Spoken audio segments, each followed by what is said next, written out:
And Carney abandons the US in favor of the EU. Some are calling it a soft coup, and we'll start there with the definition of a soft coup, of course. UK Cultural Day gone awry. So some kids showed up wearing Union Jacks. Some kids showed up wearing the St. George's Cross, and they were sent home. So that's weird. Carney wants to align us closer with EU and UK, and the UK is aligning themselves with the EU as well in a very concerning consolidation effort. And it's interesting because geographically we're much closer to the United States, so not so good. USA sends education back to the States, but Canada has had education controlled by the provinces for a long time, and it's woke as ever. So it's not a cure-all, but they're all celebrating like they've won. I don't know. I'm skeptical, but we'll see how it all turns out. If you want to give... The Liberals have reintroduced a bill that we talked about 3 years ago that wanted to give the high schoolers a vote.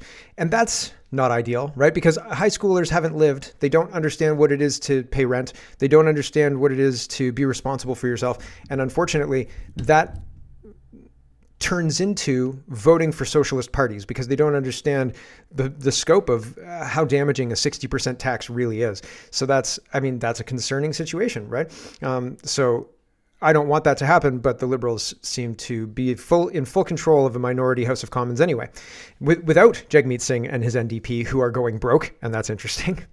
Epstein games in the United States. Yesterday, the Democrats introduced a bill to introduce or to force the disclosure of the Epstein files, at which time the Republicans totally supported that, right? No, they blocked it. So we'll look at that. That's very interesting. Not surprising, though. Vax mandates are back, and I'll show you where they are. Mostly in BC at this point in time, but I think Ontario's got some stuff going on with that as well. And what are they planning? Why are they mandating these vaccines? No real news on projects that have been started. So people who are in charge of these new stand-ups to get infrastructure and building Canada projects started have been asked, hey, what projects have been started? And they don't have an answer. Next question, please. Next question. Yep, that's it. That's all I've got. So that's not great. Blanchette calls Carney out for his abandoned crisis. Well, actually, this was an old video that somebody just repurposed, so I've actually removed that. But it's interesting. Carney was saying, no crisis, no Carney. And there was no crisis. Carney went on vacation, and we're all stuck holding the bag. And apparently, Holly Doan is reporting that there is support across Canada for an oil and gas cap. And so that's bonkers too. So there's lots to get to. Let's get to it. First, Greg is saying, no one voted for this. Absolutely no one voted for this. I'm willing to bet that the overwhelming majority of Canadians oppose this. How is this not a dictatorship? And Carney, this is a Mark Carney ex-post, and he says, I just spoke with President von der Leyen this morning to discuss the new EU-Canada strategic partnership of the future and the next steps to deepen cooperation on industrial policy, critical raw materials, digital trade, and clean technologies. In the face of a shifting global landscape, Canada and the EU will become even stronger and more competitive through an even closer partnership. And yeah, I don't want that. That doesn't serve, I don't think, Canada's purposes, and I don't think it serves the citizens of Canada. It makes things more difficult, and it pokes in the eye a long-standing, geographically close trading partner and longstanding friend. So that's strange. Here's What's Up Canada, and he says this is a soft coup. A self coup is, oh darn, self coup. I thought it was soft coup. A self coup, also called an auto coup from the Spanish autoglop, or coup from the top, is a form of coup d'etat in which a nation's head, having come to power through legal means, stays in power through illegal means. The leader may dissolve or render powerless the national legislature and unlawfully assume extraordinary powers not granted under normal circumstances. Other measures may include annulling the nation's constitution, suspending civil courts, and having head of government assume dictatorial powers. Between 1946 and the beginning of 2021, an estimated 148 self-coup attempts took place, 110 in autocracies and 38 in democracies. Interesting. And apologies for getting the name wrong. I guess I read that too quickly. It's busy in the morning. Here's Elon Musk, and he points this out about Europe, who we're aligning closer to, according to our prime minister. Either Europe starts having large families or it will keep dying. Interesting. Europe will cease to exist soon. We need to bring back having huge families.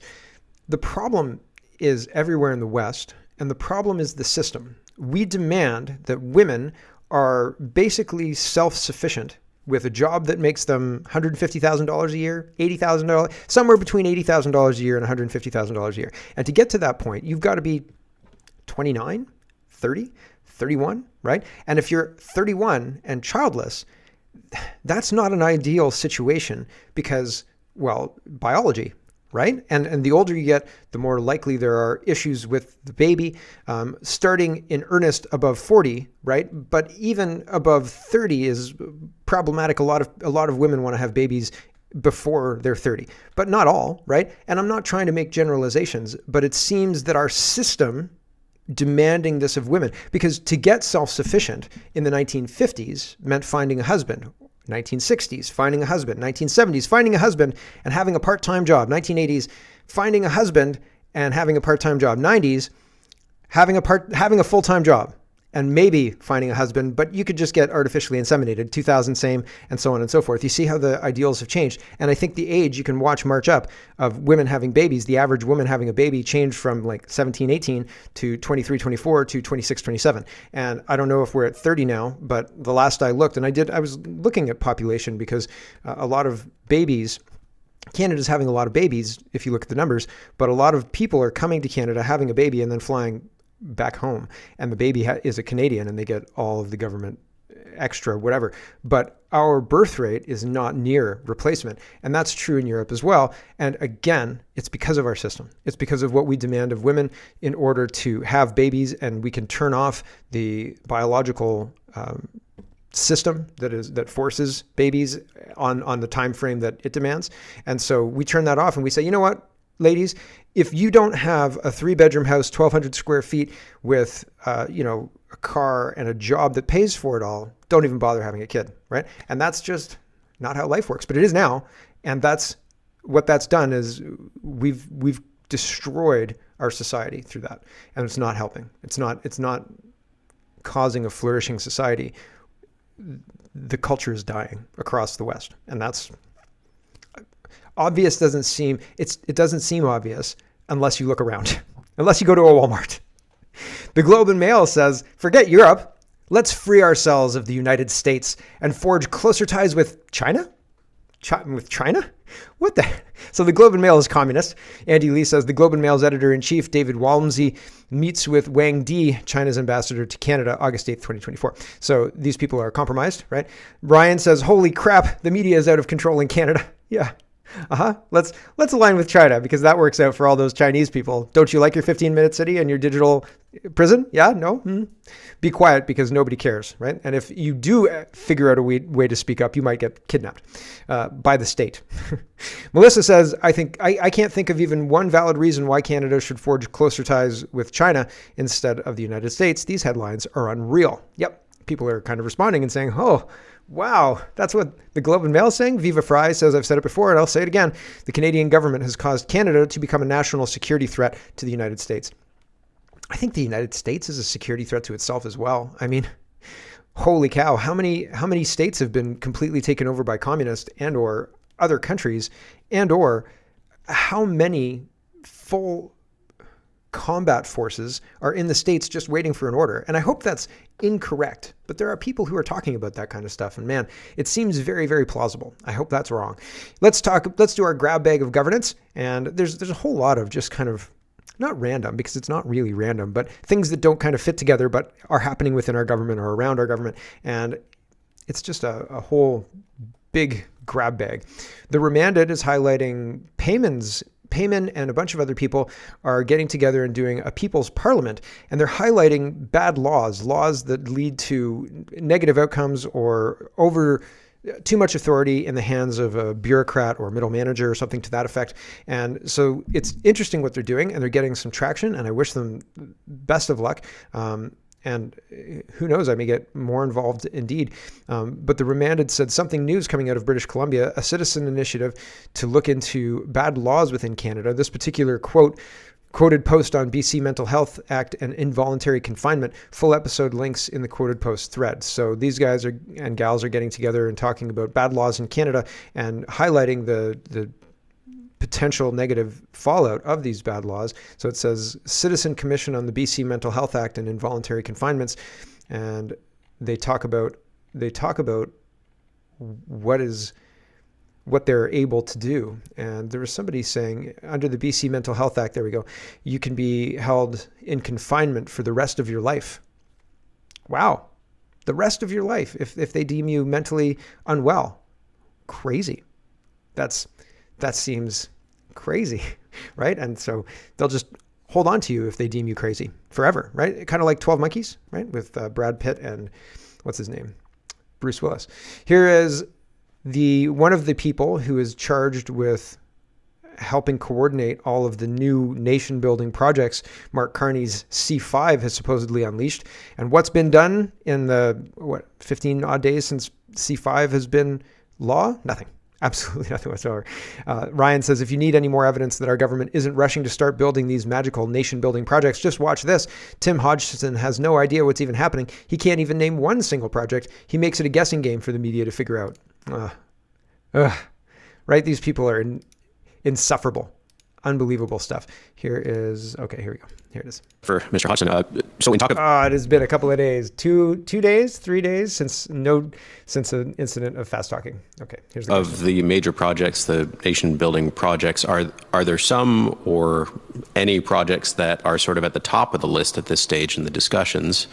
And can you elaborate beyond making regulatory compliance easier, whether the federal government plans to fund any of these projects?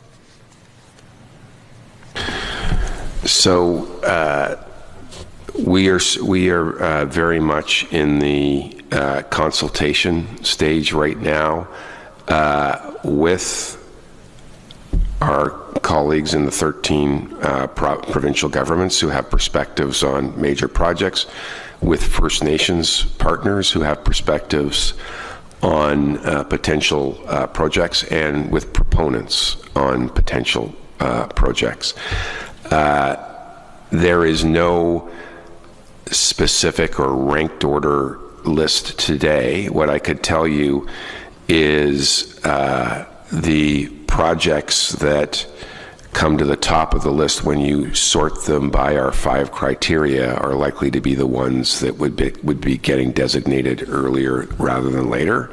And so I would go back to the 5 criteria laid out in the Act and that were agreed to by the Prime Minister and the 13 provinces and territories. As if you have something in mind, run it against those 5 criteria, and that should give you an idea of where we are in things. Okay. So go back and look at the criteria, and then compare that criteria to the list.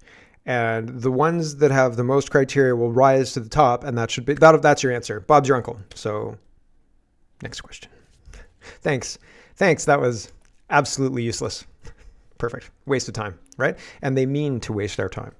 Ottawa Offers, Michael Barrett is responding to this headline. Ottawa offers few details on why ArriveCan contractors failed 16 Indigenous procurement audits. Indigenous procurement audits. The Liberal government let 2 firms collect nearly $1 billion in contracts, many under an Indigenous program, despite failing audits and not meeting the basic criteria. Now they're hiding the full audit findings. Same secrecy, same waste, same Liberals. Why do the Conservatives vote for the Liberals? And again, people send me that Northern Perspective piece explaining it, and my response is, why can't the Conservatives explain their strategy and why they're voting with the Liberals while pretending like Jagmeet Singh to fight them on X?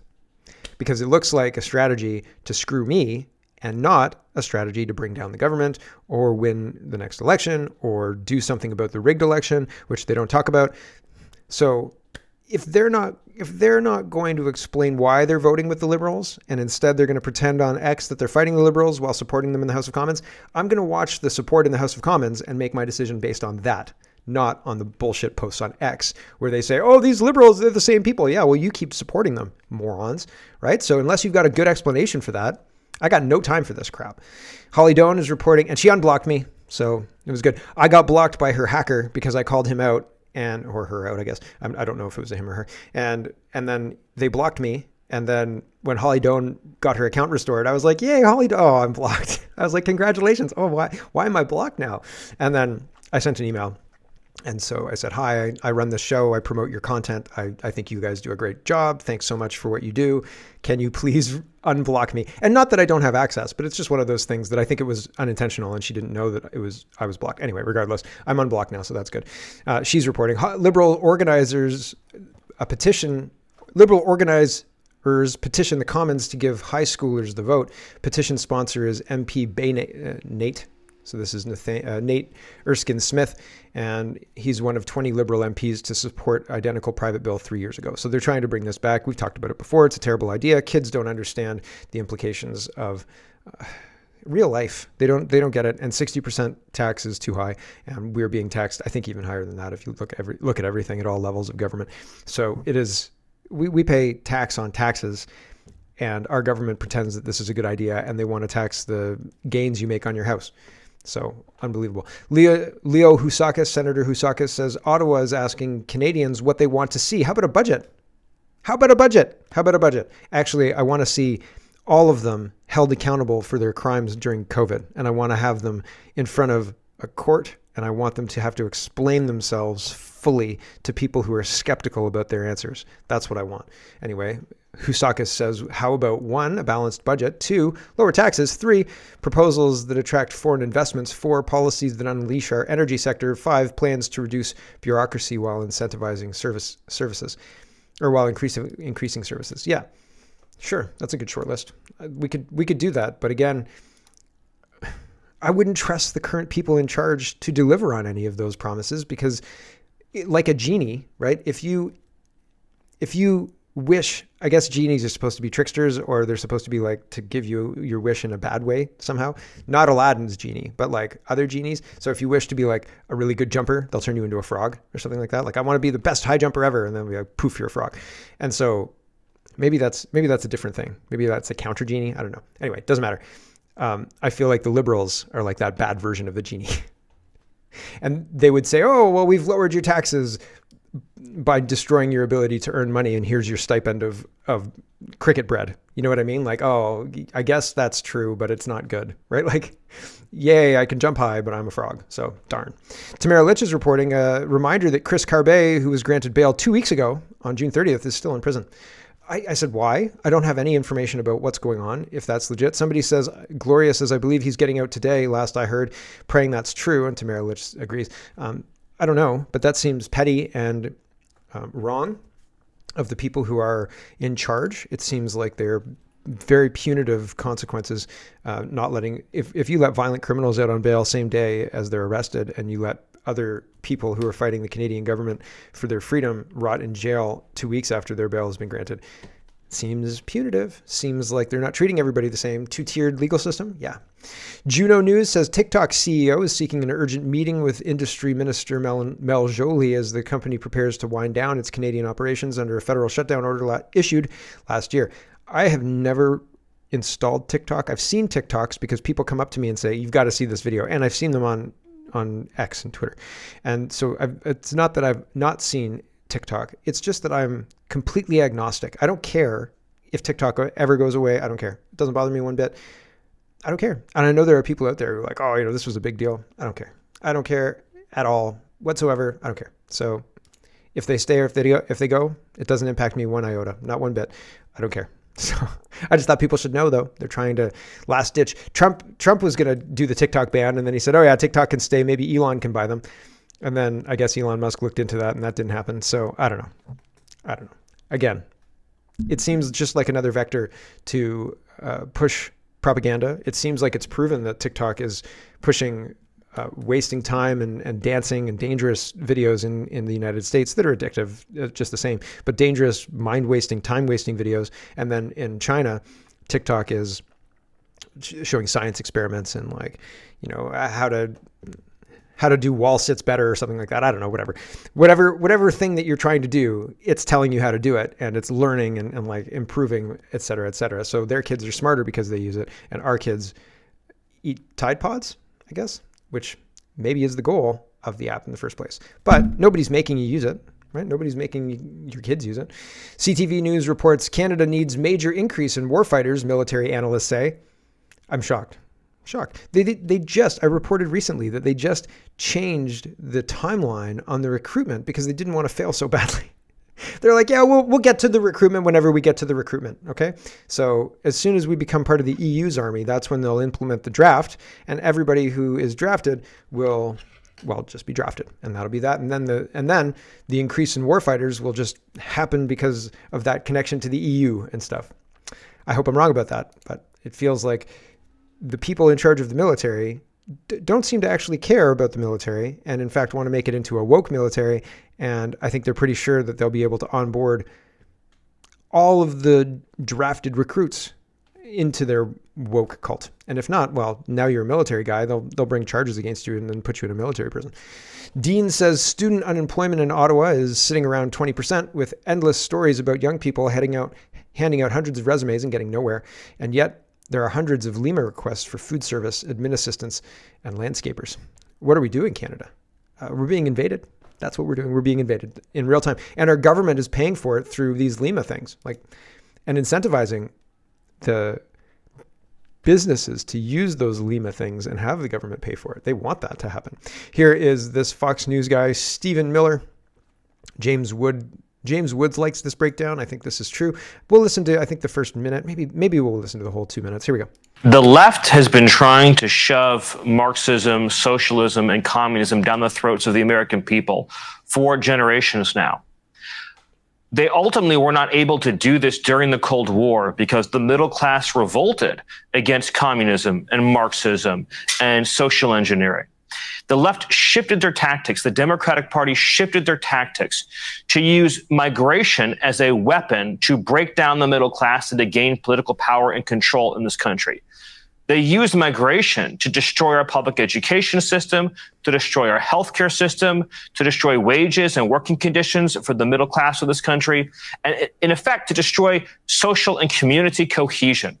And then in that rubble, in that chaos, in that conflict, to then try to articulate the need for ever more government control, ever more government redistribution, ever more government power, and then to ultimately import voters to then support that agenda, to import voters who do not believe in limited government, who do not believe in the U.S. Constitution. And that is why you are seeing now this violent insurrectionist revolt by the Democrat Party against immigration and customs enforcement. You see video after video after video of Democrat shock troops in the streets hurling rocks at ICE officers and Border Patrol in their vehicles, firing projectiles at them, violently assaulting them, and yes, opening fire on them. Multiple assassination attempts against our brave and heroic ICE and Border Patrol agents, and barely a word of condemnation from the Democrat Party. In fact, so there you go. The Democrats encourage it, right? So we are living through the echo of a failed coup in the Cold War, according to him. And they changed tactics. And the tactic now is Cloward Piven, which is just overwhelming people with so many people that all of the systems disintegrate because they can't keep up, and they just collapse under the weight of all of these people. And then they can implement their communism, because they say the solution to this is obviously communism and higher taxes. More taxes and communism. That's the only way to fix this. So unfortunately, the technology is there for them to implement their system. The system is already running in China. Here is Lisa, and she's a city councilor in Pickering, and she is a tenacious bulldog, man.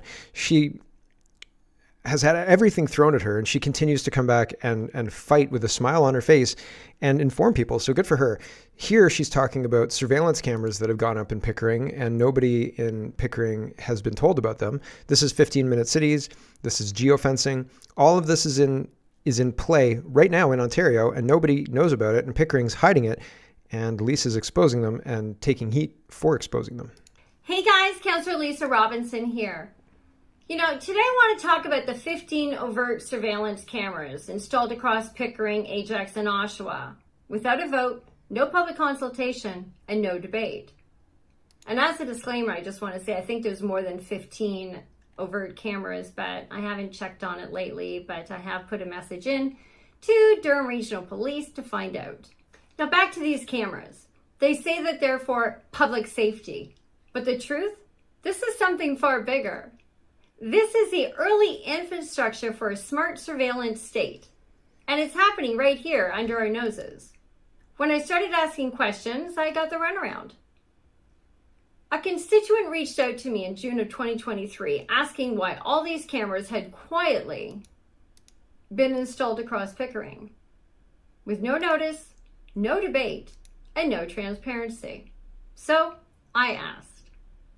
I contacted Durham Regional Police. They said they didn't know anything about these cameras. They told me to call the region of Durham. So I did. And the region said the same. And then they told me to call Durham Regional Police Services again. So I did, and suddenly they knew. There you go. And so there's more to this video. It's a 5-minute long video. We just listened to the first minute. But when you look at it from the point of view of this strategy, what he's talking about, the demographics being shifted to people who don't believe in basic freedoms that we fought for in these countries, United States and Canada, and our culture is being overwhelmed by their culture at every level, municipal, provincial, federal. And within that context, the surveillance state going up, it is very concerning. And then Doc Malik says, over the past 5 years, I've had a real awakening. I'm not claiming to know everything, but after interviewing over 300 guests and recording more than 340 episodes, I'm on like 2061 today? 2061, which is a lot. Anyway, 340 episodes. I've had the mother load of downloads, and I genuinely believe I now have one of the clearest views of what's going on in the world today. Here's what I see. The end game of the ruling oligarchy, the banking mafia cabal, is a one world government. This has been decades in the making. I think it's been hundreds of years in the making. But now they're in the final stretch because the technology is finally in place to make their vision a reality. To get there, they're waging 5th generation warfare, psychological, information, spiritual on us and within us. But they have a problem, 8 billion people. I think the population's numbers fudged too anyway. That's too many to control, too many who might resist. So one key part of their plan, whether people want to face it or not, is depopulation. Not because of scarcity, but because they don't need us anymore. The age of consumption is over. Now begins the age of consolidation. They want to hoard the wealth, the land, the power, and corral the rest of us into manageable ghettos, pacified by screens, drugs, processed food, and distraction. Modern day bread and circuses.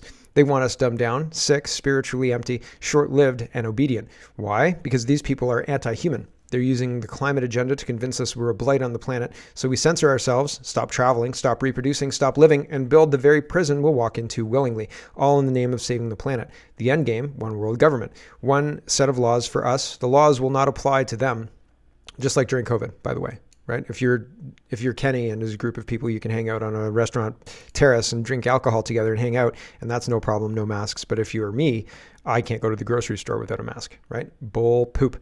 One police force, one army, and if you're on the other side of that, if they say you've said something, you've talked to somebody like Donald Trump, you're very Trumpian, they're going to throw you in jail. Total control, yeah. And above all, the ruling elite, untouchable, unaccountable, and free. Now I know this might sound absurd. Most people are fundamentally good and can't fathom such evil. It's easier to write me off as mad than to face the truth. I understand. But that cognitive dissonance will cost you your freedom and your children's futures. If you can ask just one question, think critically, step outside the narrative and investigate, you'll see that I'm not a lunatic. You'll see I'm right.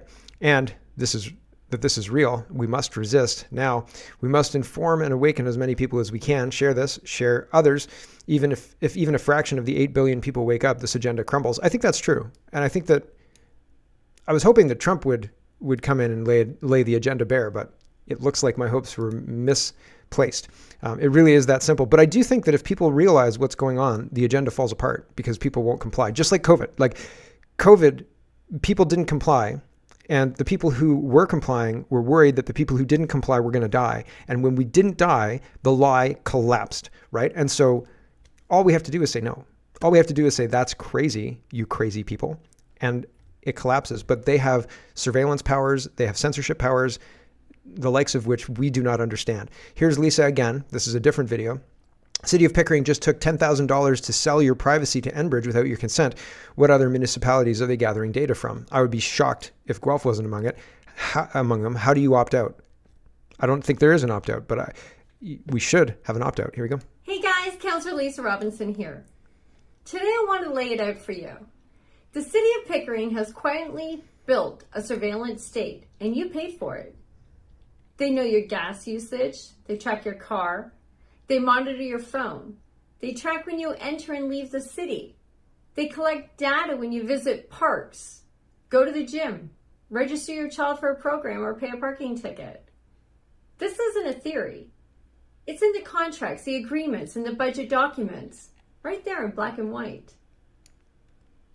Today I want to talk about just one example. The $10,000 deal with Enbridge Gas that we did back in May of 2024. A so-called pilot project to collect anonymized natural gas usage data from your home and from your businesses. Not just general stats, household level data, your personal home, its consumption. A third-party contractor named Bloom was hired to build a decarbonization benchmarking tool. Enbridge Gas does the collection and the analysis.